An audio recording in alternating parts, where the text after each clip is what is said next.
Send a unit immediately. There's a trespasser destroying community property at 211447 Crystal Springs. That's what the HOA president screamed into her phone while standing on the curb pointing at my driveway. I was changing the oil on my son's 15-year-old Ford F-150, the same truck that carried him to his first Boy Scout camp, in cargo shorts and an Army PT shirt.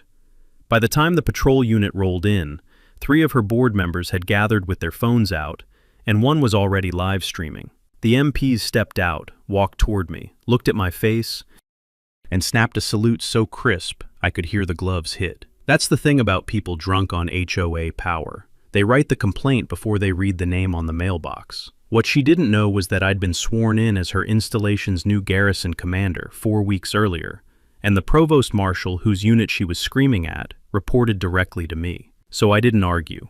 I returned the salute, wiped my hands on a rag, and started a folder. Tell me below, what would you have done?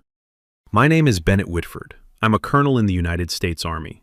I command the garrison at Fort Calhoun, an installation of 38,000 soldiers, civilians, and family members tucked into the foothills south of Colorado Springs. Garrison commander is not a glamorous job. It does not come with parades or medals.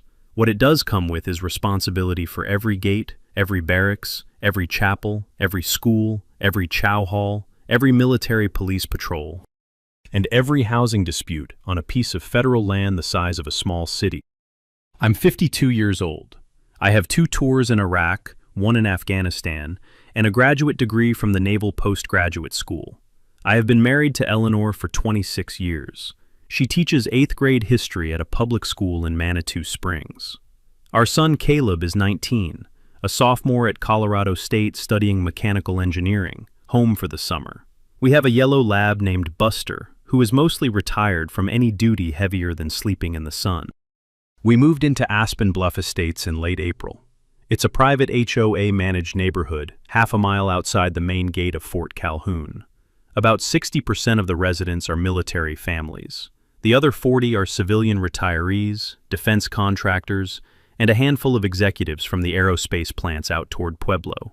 The houses are nice, the lots are big, the views of the Front Range are the kind of thing that makes you stop the car in the driveway just to look. Eleanor cried the first time she saw the back deck at sunset. Caleb whistled at the garage. I signed the paperwork the same day. The HOA president was a woman named Margaret Larkin. She went by Maggie. She'd been president of the Aspen Bluff Board for 8 years, by uncontested vote each cycle, which is what happens when nobody else wants the job, and the person who has it makes the rest of the neighborhood too tired to fight her. She drove a pearl-white Lexus SUV with a vanity plate that said HOAQ. She had blonde hair done at a salon every Friday in Old Colorado City, and a habit of wearing tailored linen blazers over yoga pants and tinted sunglasses, even on cloudy days. Her husband Greg was a civilian employee on base, mid-level in the Garrison Public Works office. He had been there long enough to think he was untouchable. He was wrong about that, but he didn't know it yet. The first letter came 9 days after we moved in. It was on cream-colored Aspen Bluff letterhead, with a gold foil pine cone in the corner. It welcomed us to the neighborhood. It noted that our vehicles bore Texas plates, which would need to be updated to Colorado registration within 30 days per HOA bylaw 7.2. It noted that our son's truck had visible oxidation on the rear quarter panel, and asked us to address the issue per HOA Aesthetic Standard 4.4. It noted that the moving boxes stacked in our garage were visible through the open door, and requested that we keep the garage door closed during daylight hours. It was signed at the bottom in looping cursive by Margaret Larkin, President. Eleanor read it twice, looked up at me from the kitchen island, and said, "Is this real?" I told her it was real. I told her to file it. I told her that in 26 years of moving every 2 or 3 years, this was somewhere between the 4th and 7th time we had gotten a welcome letter that was actually a hit list, and that the best thing she could do was put it in a clear plastic sleeve in a binder, and forget the woman's name for as long as the woman would let us. Maggie Larkin would not let us, not even close.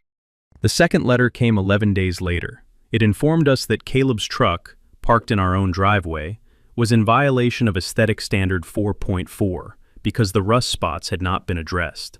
The fine was $400, It also informed us that Eleanor's minivan, with its Texas plates still on it because the registration office at the Pikes Peak DMV was running a 6-week backlog, was in violation of Bylaw 7.2.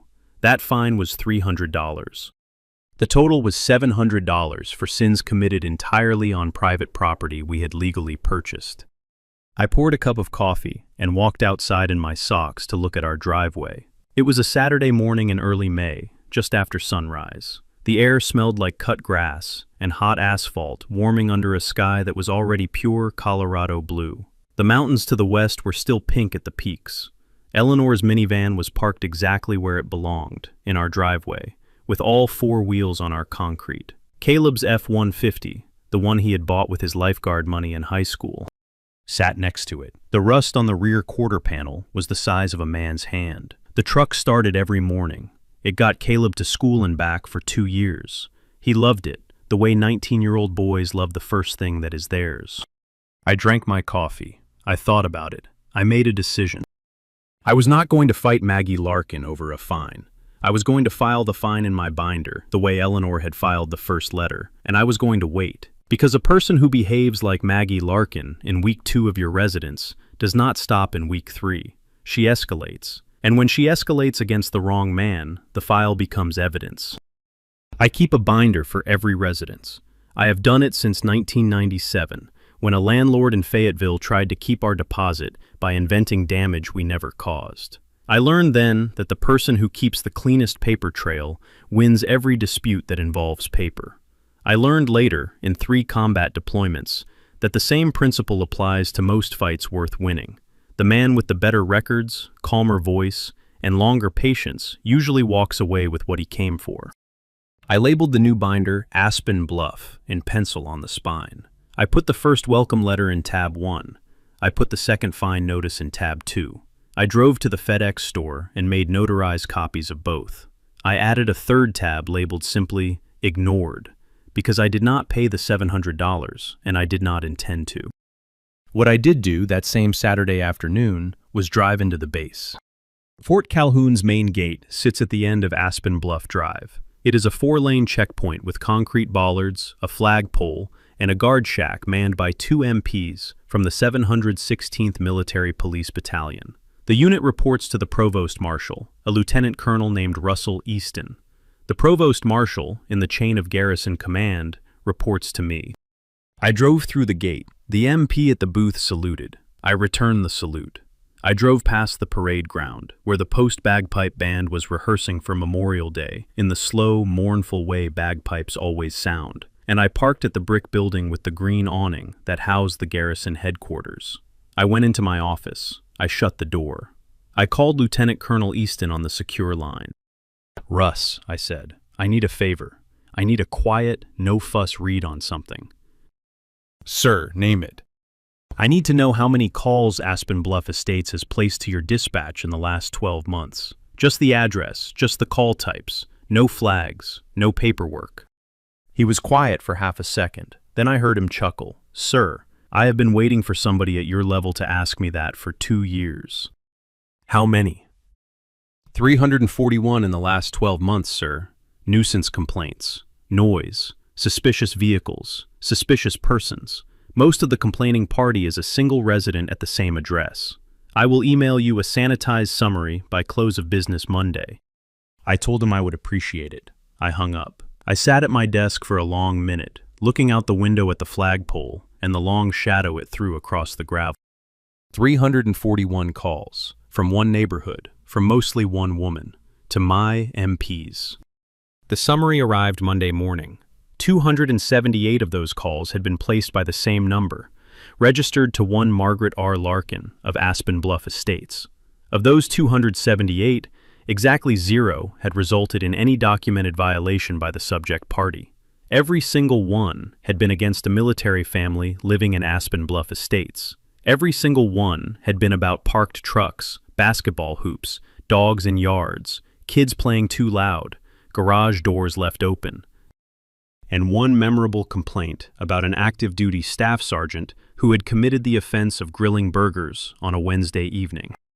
I pulled the rosters. Of the residents Maggie Larkin had reported, All but two were enlisted soldiers, ranks E4 through E7, privates and sergeants. The kind of soldiers who could not afford to push back against an HOA fine because their paychecks did not have the slack and their leadership did not have the time. The kind of soldiers who get crushed by a person like Maggie Larkin and never make the news. I closed the folder. I made one quiet note in the margin, in pencil. 3 words. Stop her now. I did not move on Maggie Larkin that week, or the next. I let her come to me. She came on the second Saturday of May, just before noon, while I was kneeling on the driveway concrete with an oil pan under Caleb's truck and a wrench in my hand. The morning had warmed up fast. Buster the lab was asleep in the grass. Caleb was in the garage, cussing at a stuck filter wrench. Eleanor was inside the house with the windows open, baking something with cinnamon in it. I was wearing cargo shorts, an Army PT shirt that was older than my son, and rubber sandals. I had grease on my forearm and a smear of it across my chin. Maggie Larkin's pearl Lexus pulled to the curb. She got out without closing the door. She stood at the edge of our property line in a coral linen blazer, white slacks, and the tinted sunglasses, holding a clipboard like a sword. "Sir," she called, "I need to speak with the head of household." I stood up slowly, wiped my hands on a rag, and walked to the end of the driveway. That would be me. She did not introduce herself. She launched. "We've sent 2 formal notices and you have ignored both. The fines are now overdue. The vehicles are still in violation. The truck has visible structural deterioration. You have a moving box pile visible through your garage. And I have just been informed by my board that you have failed to register for HOA membership identification, which is required within 30 days of move-in. The fines are now $1,100 and growing." I let her finish. I did not interrupt. When she ran down, I asked her one question. "Mrs. Larkin, are you aware that several of the bylaws you're citing may be unenforceable against active-duty military residents under federal law?" She blinked behind the sunglasses, just once. Then she straightened. "I do not know who told you that, sir, but I assure you the bylaws of Aspen Bluff Estates are valid and enforceable against every resident, military or civilian. I would suggest you spend less time arguing legalities and more time addressing the rust on that vehicle, or it will be towed." That was the moment, the word towed. She had said it out loud, in front of a witness, on my own property line. "Mrs. Larkin," I said, "I'm going to give you one piece of advice, and I'm only going to give it once. Walk back to your vehicle. Drive home. Do not return to this driveway. Do not contact me, my wife, or my son. Anything you wish to communicate from this point forward goes to my attorney."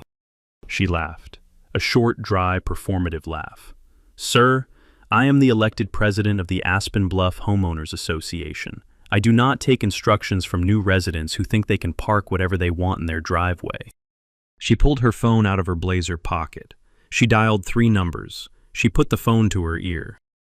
"Yes," she said, loud enough for me to hear. "I need to report a man at 318 Aspen Bluff Drive who is hiding combat vehicles in a residential zone and refusing to comply with community safety bylaws. I believe he may be unauthorized military personnel. Please send a unit immediately."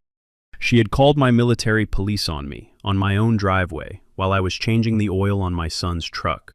The patrol unit arrived 9 minutes later. A white Chevy Tahoe with the green and yellow MP striping. 2 soldiers stepped out. The driver was a sergeant named Holloway, a man I had pinned promotion stripes on at a ceremony 4 weeks earlier. The passenger was a young private I had never met. They walked up the driveway with the practiced calm of men who answer this kind of call too often. Sergeant Holloway saw me first. His eyes went wide for exactly half a second. Then his hand came up in a salute, so sharp the leather of his glove cracked against his brow. The young private, 2 beats behind, recognized something was happening and snapped to himself. "Garrison commander on the driveway," Sergeant Holloway said, by reflex, the way a soldier announces a senior officer entering a room. "At ease, Sergeant," I said. I returned the salute. I tilted my chin toward Maggie. "Mrs. Larkin here has reported me as an unauthorized military personnel, hiding combat vehicles. I'd like you to assess the situation." Maggie Larkin's mouth opened. It stayed open for about 3 seconds. The clipboard was still in her hand. Her sunglasses had slid down her nose. Her board members, who had drifted across the cul-de-sac to watch the show, had stopped moving. One of them was holding her phone in landscape mode, with the red recording dot already lit. Sergeant Holloway turned to Maggie with the kind of patience that only a senior NCO can summon when they are about to deliver bad news to someone too proud to hear it. "Ma'am," he said, "this is Colonel Bennett Whitford. He is the commanding officer of the United States Army garrison at Fort Calhoun. The provost marshal who runs my battalion reports to him. The military police you just dialed are his unit, ma'am, and the truck behind him is a privately owned 2009 Ford F-150, which, with respect, is not a combat vehicle." There is a particular shade of red that a person's face turns when they realize, in real time, that they have just walked into a room they cannot walk out of. I have seen it on insurgents. I have seen it on senators. I had never, until that morning on my own driveway, seen it on a 56-year-old HOA president in a coral linen blazer. She did not apologize. She did not back down. She straightened her spine, lifted her clipboard like a shield, and said the 7 words that ensured everything that came next. "This isn't over. I'm going higher than him." She tried to. I will give her that. She was a woman who, when shown a wall, looked for a window, and when shown a window, looked for a roof. By Tuesday morning, Maggie had filed 3 formal complaints. The first went to my own office, addressed to Lieutenant Colonel Whitford, demanding disciplinary action against a junior officer who had refused to comply with civilian community standards. She had gotten the rank wrong by an entire grade. My adjutant, a captain named Sloan Pemberton, brought it into my office holding it between 2 fingers like it might bite, and asked if I wanted to respond. I told her to stamp it received, file it in the appropriate folder, and forward a copy to JAG. She smiled the small, tight smile of a captain who already knew where this was heading. The second complaint went to the Inspector General's office at Fort Calhoun. The IG's job is to investigate fraud, waste, abuse of authority, and command climate issues. Maggie's complaint accused me of abuse of position because I had identified myself as the garrison commander to a military police patrol on my own driveway. The IG officer, a major I had served with at Fort Hood 10 years earlier, called me on Wednesday morning. "Sir," she said, "I am required by regulation to inform you that a complaint has been filed. I am also required to inform you that, having reviewed it, I have determined it has no merit and is being closed. I'd love to know what you did to this lady." I told her I had parked in my own driveway. She laughed for 15 seconds and hung up. The third complaint was the one Maggie put real money behind. She hired a civilian attorney out of Denver, a woman who specialized in HOA enforcement actions, and filed a notice of intent to sue against the Whitford family for unpaid HOA fines, which by then had ballooned to $2,400 through compounded daily penalties. The notice was served at the front door by a process server in a gray polo shirt who looked like he wanted to be anywhere else. Eleanor signed for it, brought it inside, and added it to my binder with the patience of a woman who had once spent 3 months filing FOIA requests against a school district that tried to fire her for assigning a book. Then Maggie escalated again. This time she made a tactical mistake she did not realize was a mistake. She organized an emergency meeting of the Aspen Bluff HOA board on the first Thursday of June. The agenda, distributed by email to all 68 homeowners and posted on the community board outside the clubhouse, listed a single action item: disciplinary review and emergency assessment regarding non-compliant residents at 318 Aspen Bluff Drive. By the time Eleanor and I arrived, in casual clothes, the clubhouse parking lot held 31 vehicles. The room was full. Half the residents looked uncomfortable. The other half looked like they were waiting for a hanging. Maggie ran the meeting. She read the violations aloud, one by one, in the tone of voice prosecutors use to read indictments. She projected photographs of our driveway onto the wall. She had a poster board on an easel showing Caleb's truck with the rust spot circled in red marker. She made a motion, seconded by her vice president, to fine us $5,000 and to demand removal of all non-conforming vehicles within 48 hours, by towing if necessary. The motion passed 7-2. The two no votes were cast by an Air Force major's wife and a retired Army lieutenant who had, I would later learn, been quietly waiting 2 years for someone to fight back. Eleanor sat next to me through all of it, with her hand on my knee. She did not flinch. When the vote was called, she leaned over and whispered, "I want her name in a federal indictment by July." I whispered back, "Working on it, sweetheart, working on it." I did not speak at the meeting. I did not have to. I stood up at the end, in my civilian shirt and jeans, and said one sentence into the microphone before walking out. For the record, the Service Members Civil Relief Act preempts every action this board has just taken against my family, and against every other military family in this neighborhood. You will be hearing from federal counsel. I walked out into the lobby. Eleanor followed. Caleb was waiting in the truck with the engine running. We drove home in silence with the windows down. The mountains to the west were turning that pale pink they get in early June, just before the alpenglow fades. The air smelled like wild sage and rain coming. That night, I made 3 phone calls. The first was to the director of the Garrison Housing Office, a civilian named Pearl Whitman, who had been at Fort Calhoun for 22 years and knew where every body in housing was buried. I asked her to pull every fine, eviction notice, and complaint Aspen Bluff Estates had filed against any active duty resident in the last 8 years, by dollar value, by rank, by outcome.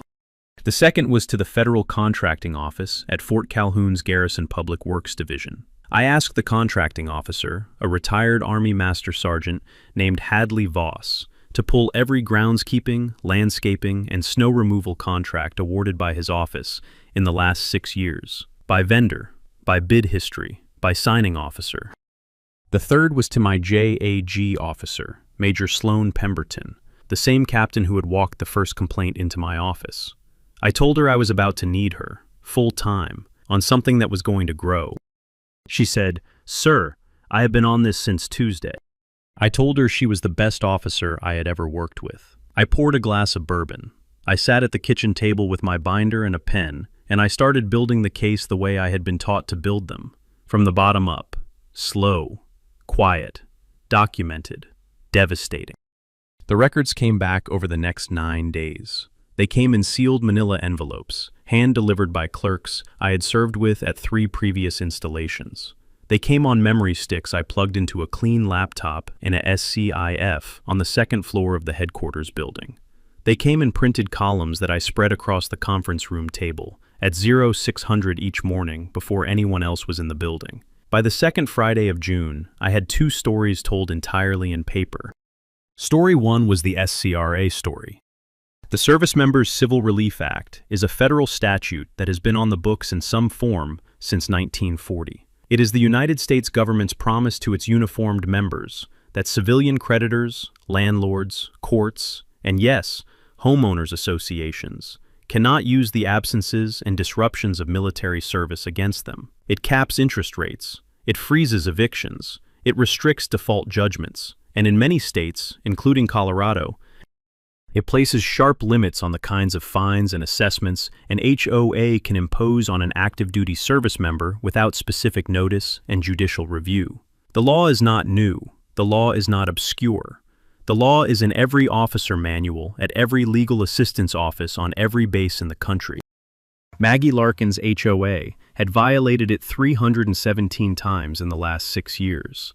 317 separate fines, judgments, and forced collections against active duty military families, totaling $342,418 in cash extracted from the bank accounts of soldiers, sailors, airmen, and Marines who had been told to pay or be sued.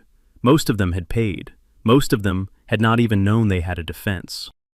Most of them were enlisted, junior, young, broke, scared, and far from home.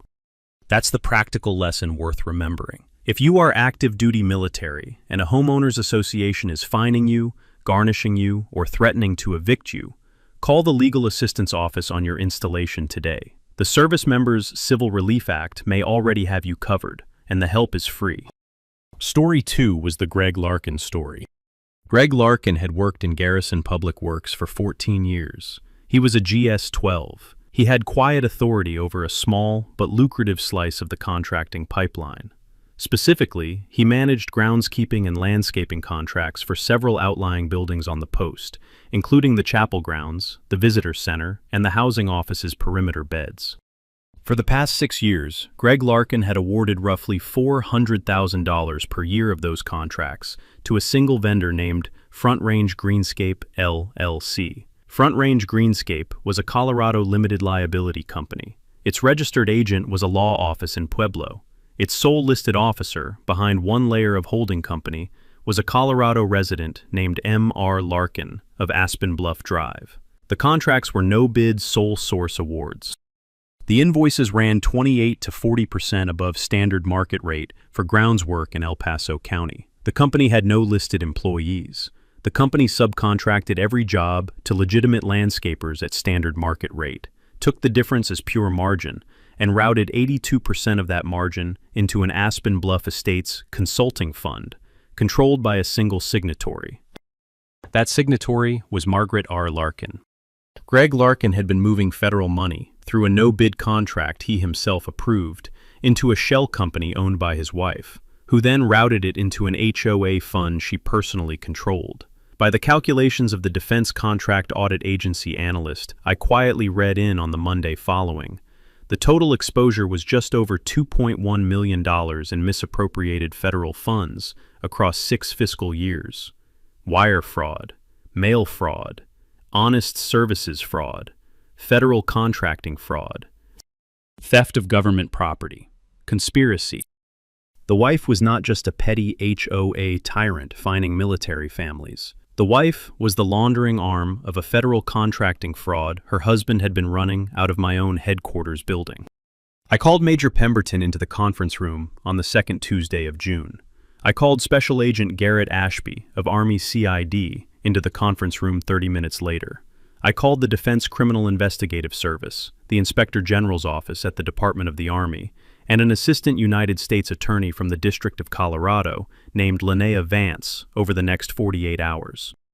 By Thursday evening, 3 federal agencies had opened active investigations. By Saturday, every relevant document I had pulled was duplicated, certified, and sitting in evidence lockers at 3 separate locations. By the following Monday, AUSA Vance had impaneled a grand jury. I told no one outside the SCIF, not Eleanor, not Caleb, not the housing office, not even the provost marshal, until the moment I had to. The case would only work if Maggie Larkin kept doing what Maggie Larkin had been doing for 8 years uncontested. And she did. She filed 2 more complaints against my family that month. She doubled the towing fine. She told a neighbor at the mailboxes that she was going to have me removed from command by July 4th. I let her keep talking. I let her keep filing. I let her keep building the public record I would, in due course, hand to a federal judge. Maggie Larkin did not know it yet, but she had less than 3 weeks of freedom left, and her husband had less than 2. She came at us harder during those weeks. A wounded animal does. The week after the board meeting, Eleanor came home from the grocery store and found a notice taped to our front door declaring our property in active code default and threatening daily fines until compliance is achieved. That night, someone ran a key down the side of Eleanor's minivan. A long, deliberate scratch from the driver's mirror to the rear bumper. The trail camera mounted on the porch caught a woman in a coral linen blazer walking up to the vehicle, glancing both ways and bending out of frame. The audio caught the sound of metal on paint. 3 days later, a tow truck pulled up at 6 in the morning and started hooking up Caleb's F-150 from our driveway. Caleb came running out in his bathrobe. The tow truck driver, a bewildered man named Buddy with a clipboard, said he had been called by the Aspen Bluff HOA to remove an abandoned vehicle from common area parking. Caleb explained that the truck was parked on private property he could see his own bedroom window from. Buddy looked at the work order. Buddy looked at the truck. Buddy looked at the long, sleepy 19-year-old in front of him. Buddy unhooked the truck, apologized, and drove off muttering about Maggie Larkin in language I will not repeat. I added the dispatch ticket to the binder. I added a second photograph of the key scratch. I added Buddy's verbal statement, taken by Caleb on his phone. I added the security footage of the woman in coral linen. Caleb came inside that morning with his bathrobe still on, and an expression I had not seen on my son's face since he was 9 years old, and a kid at school had ripped the cover off his favorite book. He sat down at the kitchen island. He did not say anything for a long minute. Then he asked me, in a voice that was carefully even, whether I could promise him that the truck would not be taken away. I told him I could promise him 3 things. I told him the truck would stay in our driveway. I told him the woman who had tried to take it would never set foot near it again. I told him that by the end of the summer, he would understand exactly why his father had taught him, every year of his life, to keep receipts. He looked at me for a long time. Then he nodded, the way men in our family nod when something has been agreed without further discussion. He went upstairs and got dressed. He drove the truck to his summer landscaping job. The rust spot caught the morning light on the way down the cul-de-sac like a small badge of defiance. Maggie also went after my career. She found out, through her husband's contacts, the name of the installation management command officer 2 levels above me, and sent him a 16-page complaint with photographs, testimonials, and a neighborhood petition with 31 signatures. Most of those signatures, I would later learn, had been collected by Maggie at a wine and cheese event, with the names written down by Maggie herself in her own looping cursive. The IMCOM General's office forwarded the complaint to my chain through normal channels. My boss called me on a Thursday afternoon and asked me, with the dry patience of a man who had been a colonel for many years before he was a general, if there was anything I needed to brief him on. "Sir," I said, "I'd like to schedule 15 minutes on your calendar for the morning of the Memorial Day picnic. Bring coffee." He laughed. He told me he would clear the morning. He hung up. The third escalation was the one that pushed Maggie past the point where federal prosecutors could have made any other choice. She arranged a press event. On the Friday before Memorial Day weekend, Maggie sent a press release on official Aspen Bluff letterhead to every news outlet in the Front Range. The release announced a Saturday morning press conference at the Aspen Bluff Estates Clubhouse. The subject line read, "HOA to expose pattern of military officers' disregard for community standards." The release named me by rank, named me by full name, named me by address. It promised photographs, testimony from board members, and a community demand that the Department of the Army take appropriate action. She had timed it for the Memorial Day weekend picnic. She had arranged for chairs, a podium, a microphone, and 3 poster boards. She had invited the local news, the Colorado Springs paper, and a Denver television affiliate. She had told her board that this would be the moment she finally broke me. The press release went out at 4:15 on Friday afternoon. Within an hour, Hadley Voss, the contracting officer, brought me a copy he had printed off the Aspen Bluff website. He set it on my desk without a word and waited. I read it. I read it again. I looked up at him. "Master Sergeant," I said, "if a senior commander were to walk into a press event already scheduled by the subject of an active federal investigation, would he be considered to have intentionally compromised the case, or would he be considered to have shown up at a public gathering on a federal holiday weekend?" Hadley Voss has the kind of poker face that 14 years of contracting awards and Article 15s will give a man. He let the question sit in the room for 3 full seconds. "Sir, I believe he would be considered to have shown up at a public gathering on a federal holiday weekend, in dress uniform, with his lawful staff, as any senior commander would on a community event a half-mile from his front gate." I told him to close the door on his way out. He did, but not before he allowed himself the smallest, slowest smile I have ever seen a senior NCO permit himself in the presence of his commanding officer. I read the press release at my kitchen table that Friday night. Eleanor read it over my shoulder. She set down her glass of wine. "Bennett," she said, "she has just invited the cameras to her own arrest." I told her that was approximately correct. I called Major Pemberton at home. I called Special Agent Ashby at home. I called a USA Vance on her cell phone. I called my boss, the general, who had said to bring coffee, and told him to instead bring his dress uniform. I called the provost marshal and the post public affairs officer and the garrison director of operations. We synchronized to the minute. Saturday morning at 08:30, Maggie Larkin was going to walk to her podium and find that the audience she had assembled was substantially larger than the one she had invited. The Memorial Day morning broke clear and warm. The bagpipe band rehearsing for the noon ceremony at Fort Calhoun could be heard a mile away, the slow, mournful notes drifting on the wind toward Aspen Bluff. The smell was new-mown grass and charcoal lighter from somebody's early grill. The mountains were sharp in the dry air. It was the kind of Colorado morning that makes you remember why people move here in the first place. The Aspen Bluff clubhouse parking lot was half full by 8. Maggie had set up her podium under the front portico, with 3 poster boards on easels behind it. The largest poster bore a 6-foot photograph of Caleb's truck with the rust spot circled in red. The second showed our driveway from the curb. The third was a typed list of violations, with my name across the top in 72-point font. A folding banner on the railing read, Aspen Bluff, a community of standards.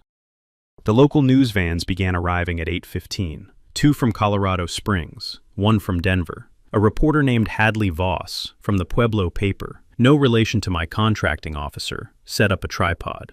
Maggie's board members took their seats in folding chairs to the right of the podium, in the matching white polo shirts she had ordered for the occasion. Maggie arrived at 8:20 in a navy blazer and pearls. She smiled for the cameras. She shook hands. She walked to the podium, adjusted the microphone, and tapped it twice. The murmur in the parking lot died down. I arrived at 8:28. I came in dress blues, the full Army service uniform, with a row of ribbons that took 14 years and 3 deployments to assemble. I was not alone. With me, in formation, walked Major Sloan Pemberton in JAG dress, Special Agent Garrett Ashby of Army CID in a dark suit, 2 Defense Criminal Investigative Service agents, the Director of Garrison Operations, my boss, the Brigadier General, in his own dress uniform, and Assistant United States Attorney Linnea Vance, with a leather portfolio under her arm. Behind us, in a separate vehicle, came a marked sheriff's cruiser from El Paso County, a federal marshal in a Navy windbreaker, and Sergeant Holloway from the 716th MP Battalion, the same NCO who had saluted me on my driveway 4 weeks earlier. The parking lot went silent in the slow, total way it does when a room realizes the temperature has changed. We walked across the asphalt in formation.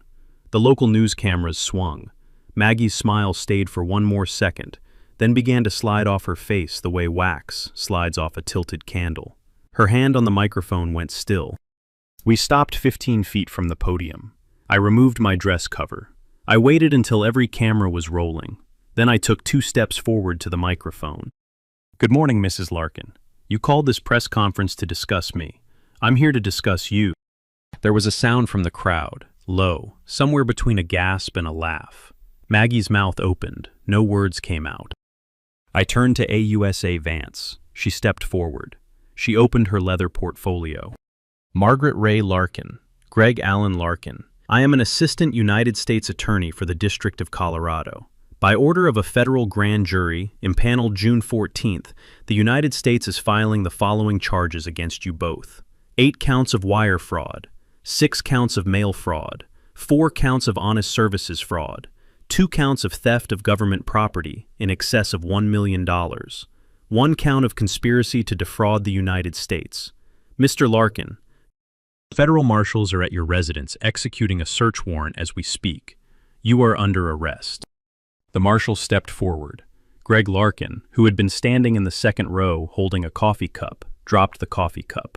It bounced off the asphalt. The marshal cuffed him in front of his wife, in front of his board, and in front of 3 local news cameras. I turned back to the microphone. Major Pemberton stepped to my side and placed a thick brown folder on the lectern. In addition, I said, the Office of the Staff Judge Advocate, on behalf of the United States Army and 14 named active duty service members, is today filing civil action against the Aspen Bluff Estates Homeowners Association under the Service Members Civil Relief Act. 317 separate violations, $342,418 in unlawful fines and assessments levied against military families over 6 years. Mrs. Larkin, you are not under arrest today. The civil case will proceed in federal district court. You will be served before close of business Tuesday. I looked at her. She looked at me. Her face was the color of new putty. Mrs. Larkin, I said, when you called the military police on my driveway, you called my unit. When you filed the IG complaint, you filed it through my command.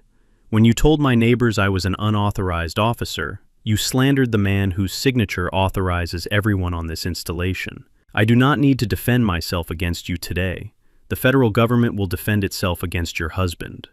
The military families of this neighborhood will defend themselves against you. And the United States Army will, with respect, no longer be answering your phone calls. I stepped back from the microphone. I put my dress cover back on. I saluted the flag at the corner of the clubhouse, because the flag was watching too. The Brigadier General, who had not spoken until that moment, stepped to the microphone last. Effective immediately, he said, the Department of the Army is revoking all reciprocal dispatch agreements between Fort Calhoun Military Police and the Aspen Bluff Estates Homeowners Association. Your phone calls to our gates, ma'am, will no longer be received. The cameras kept rolling. They got every word. By that afternoon, the footage had aired on every local broadcast in Colorado. By the next morning, the Associated Press had picked it up. By Tuesday, the Army Times ran the headline that would, for years, hang framed on the wall of the Legal Assistance Office at Fort Calhoun. HOA president invited cameras to her own arrest. Greg Larkin pleaded out in October, 42 months in federal custody, 3 years of supervised release, full restitution of $2.1 million, and permanent debarment from any federal contract for the rest of his working life. Margaret Larkin settled the SCRA civil action the following spring, after her attorney informed her that the depositions her own board members were giving were going to make a jury trial worse than a settlement. The settlement wiped out her savings, her retirement account, and the equity in her Aspen Bluff house. She accepted a permanent injunction barring her from holding any officer position in any homeowners association anywhere in the United States. She moved out of Aspen Bluff in August. Every dollar of the $342,000 in illegal fines was returned to the affected military families, with statutory interest by the end of that year. The smallest refund went to a buck sergeant named Sloan Reasoner, whose check came to $112. The largest went to a Marine gunnery sergeant's widow named Theodora Pace, whose family had paid $8,400 in HOA fines while her husband was deployed to Helmand Province in 2017. He had died on that deployment. She cried when Pearl Whitman from the housing office hand-delivered the check. So did Pearl. The Aspen Bluff HOA board was dissolved by a vote of its own residents in July. A new board was elected the following month. The transitional chair, by unanimous request of the neighborhood, was Eleanor Whitford. She accepted on the condition that the bylaws be rewritten from scratch, with input from a JAG officer and a civilian fair housing attorney. They were. The new bylaws ran 12 pages instead of 104. Most of what was removed was the parts that allowed somebody like Maggie Larkin to exist. Eleanor's first official act as transitional chair was to organize the inaugural Aspen Bluff Service Family Cookout, held the Saturday after Labor Day. Every active duty family in the neighborhood, every veteran, every Gold Star spouse, every retiree got a ticket. The food was free, the beer was cold. Caleb's F-150, freshly restored from front to back, with a check Maggie's settlement had paid for, sat under the front portico of the clubhouse with a hand-painted sign on the windshield that read, "Not a combat vehicle. Sorry for the confusion." He stood next to it, shaking hands all afternoon. Eleanor also founded, with my JAG office's backing, the Whitford Family Military Housing Justice Fund. The fund pays for pro bono SCRA legal help for any active duty family in any private HOA in the United States. In its first year, the fund handled cases for 141 military families across 19 states. By year 3, it was the largest of its kind in the country. The seed money came from the proceeds of the Larkin civil settlement. The continuing donations came from soldiers, sailors, airmen, and Marines who had once paid an unfair fine and never wanted another family to do the same. I served 3 more years as the garrison commander of Fort Calhoun. I retired the spring after that. We stayed in Aspen Bluff. The neighborhood is quieter now. The cul-de-sac sounds, on a summer evening, like kids on bikes and grills going and somebody's dog losing his mind over a squirrel. Eleanor still chairs the board, and the board still votes by a show of hands at meetings nobody dreads. So that's the story. A woman who had spent 8 years using my military police as her personal enforcement service called them on the wrong driveway, on the wrong morning, against the wrong man. The federal government found her husband on the way down. $342,000 went home to the families it belonged to. A neighborhood that had been afraid of one woman for the better part of a decade learned how to elect leaders again. If you have ever been bullied by an HOA, especially while serving your country or while supporting somebody who does, drop your story in the comments below. I read every one. Tell me where you're watching from. Your story might be the next one we tell. If you made it to the end and you felt the satisfaction of watching that arrest in the clubhouse parking lot, do me one favor, hit subscribe. There's another HOA story coming next week about a retired NICU nurse who fought a board that tried to fine her for hanging a memorial wreath. I think you'll like it. Until then, take care of your neighbors, keep your records, and if somebody ever tells you that the rank on your collar means you have to take more than the rest, just remind them, very politely, who actually answers the radio when they pick up the phone. Here's what made Maggie lock in for. And it wasn't the colonel's rank, it was the colonel's patient. Benny's Whitford did not put rank on his own driveway. He let the records do that for him. He waited for weeks while she fired, escalated, and put her own husband's signature on a federal indictment without realizing what she was doing.